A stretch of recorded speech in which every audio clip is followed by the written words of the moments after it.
As an artist who works with scientists, I see a lot of similarities between the two cultures of science and art. Both scientists and artists use a process of experimentation to create their work. Both disciplines combine creativity and rigor, and both use models to make sense of the world. A scientific model is a simplified representation of a real-world system. A model, whether a software simulation or a pen and paper diagram, includes some parts of a system while leaving out others. Climate and economic models represent some parts of the atmospheric and financial systems, but leave out other parts to make the model workable. Now, a work of art can also be a model. A book, a theatre show, a film, these are also representations of the real world. Like scientific models, they focus on certain elements of the world to help us understand them, and they leave out those that are irrelevant. So in my practice, both solo and as a member of Kony and Boho, I design games. Now, these games tend to involve groups of players navigating a fictional scenario, either in person or online. So in Boho's best festival ever, for example, a group of players around a table are in charge of programming and managing their own music festival from start to finish. Now, in Boho, we tend to think of games as models. Our games are interactive representations of systems, just like the climate and economic models used by scientists. For both scientists and artists, it's really crucial to fit the right model to the system. A model that's too simple will miss out important parts of the system it's describing. A model that's too complex will confuse rather than illuminate. Fitting the model to the system is a critical art. And over the last 2 months, I've been working on two very different systems, and I've been faced with very different challenges of finding the right game to model them. In the first instance, I was invited by a network of financial institutions to create a game for an online meeting of banks, climate NGOs, and regulators. My brief was to design a game that illustrated the challenges for banks to transition to net zero. So, in the lead up to COP26 in Glasgow, banks are under pressure to make announcements about their net zero plans. The tricky thing is that net zero is an ambiguous term. It doesn't have a fixed meaning. Every bank must decide for itself what their commitment will be and how they'll go about meeting it. Of course, there's an impulse for each bank to protect their profits by doing the minimum they can get away with. But even for those who want to do the right thing, it's not clear what that entails. The JP Morgan recently announced that their lending will be Paris-aligned from here forward. And now the JP Morgan investors are trying to figure out what that means in practice.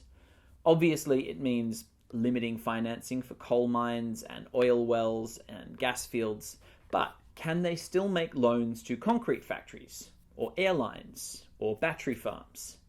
Now, construction and transport and agriculture are all high-emission sectors, but we still need buildings and travel and food, so where do you draw the line? Within banks, sustainability advocates are clashing with those who think that the biggest risk is transitioning too quickly. And shareholders still tend to punish banks for moving earlier than their peers. And these are some of the factors at play within the financial system. And my task was to turn all this into an hour-long game for 50 participants played over Zoom. So the first thing I did was sketch out the possible net zero actions available to banks and the likely rewards and punishments they would receive for those actions. There's a lot of nuance, but one simple way to describe the system is this. It's easier and more profitable for banks to behave unsustainably, but if every bank does this, all banks are worse off. And this is a very familiar dynamic from the world of game theory. It's known as a prisoner's dilemma. It appears in countless domains: biology, politics, ecology, economics. Basically, wherever there's a reason to cooperate, but a temptation to be selfish, you can frame the situation as a prisoner's dilemma. So, the game that I created involved a number of teams, each playing as a different bank over the course of the 2020s. Each team makes a series of choices about their bank's sustainability commitments across their business and lending portfolio. Along the way, they negotiate with shareholders, with climate NGOs, public pressure campaigns, and policymakers introducing new regulation. A very simple scoring system keeps track of each bank's profit and the impacts on the biosphere.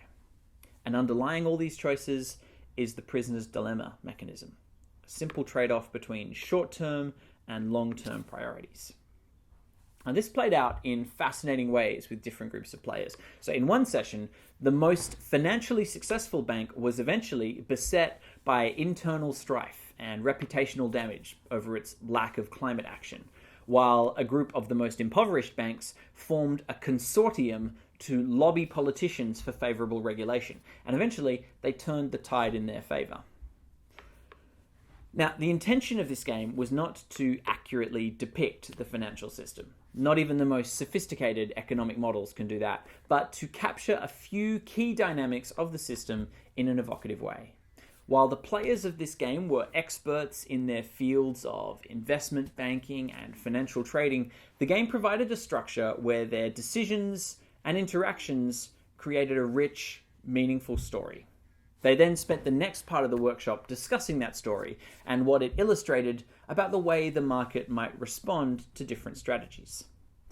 The simulation was a tangible representation of how precarious our chances are of hitting the Paris targets. It ended up taking only a very small number of institutions behaving selfishly to derail the efforts of the whole community. At the same time, the game offered a vivid proof of the power of players to change the system by working collaboratively and thinking creatively. The other project I've been working on focused on a very different kind of system, and that required a very different kind of game. The Lowitja Institute is Australia's National Institute for Aboriginal and Torres Strait Islander Health Research. Boho was commissioned by Lowitja to make a suite of games about the process of doing health research in Indigenous communities. These games will be played by early career researchers who might be interested in doing Indigenous health research, to introduce them to some of the challenges and the possibilities in this space. So, Lowitja have produced several guides to planning culturally acceptable research in Aboriginal and Torres Strait Islander communities. And our brief was to create games to illustrate some of the core principles from these guides. These principles state that research in Indigenous communities should be led by relationships. Research projects should provide a benefit to the community. A research project requires the ongoing consent of the research participants. Now, if any of these conditions aren't met, the research project should not go ahead.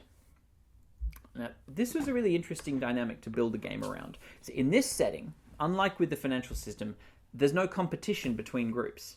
Health researchers and Indigenous communities aren't competing with each other, and nor are there obvious trade-offs between short-term and long-term priorities. If a research project doesn't fulfill all of those requirements, it simply shouldn't happen. And there's certainly no place in this context for a system of point scoring.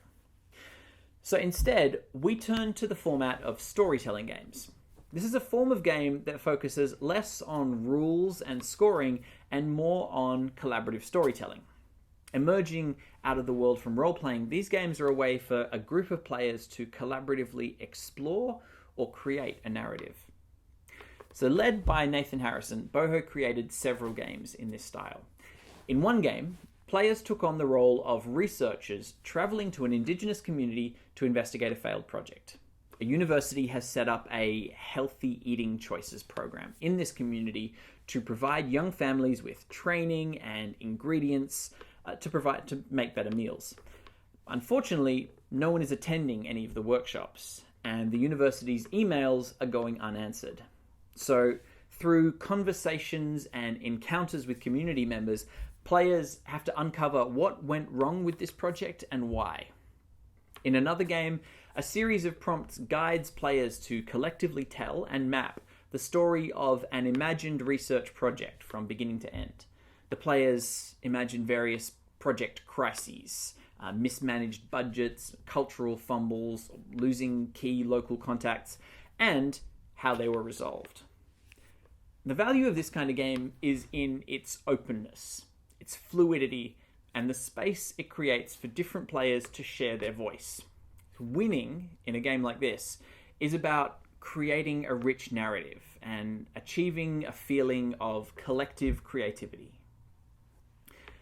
So although the games for these two projects are very different, they both serve the same purpose: to generate rich conversations about the systems that they're describing and to help us change these systems. By allowing participants to experiment and make mistakes and see the outcomes of their choices, these games can help participants see the real costs of banks taking action towards net zero, or the risk of planning health research without community involvement. And when we understand the systems that we're a part of, we're better equipped to change them. And the same is true for scientific models. Our climate models and economic forecasts aren't intended to be precise and accurate descriptions of the world. They are tools to help us think, to help us understand, and above all, to help us act. And this, for me, is the other key similarity between art and science. Both art and science are about action. Every artwork and scientific model is, in its own way, an attempt to reframe our understanding of the world, to change our behavior, and to nudge us to act. We set out to understand the world in order that we can change it, little by little.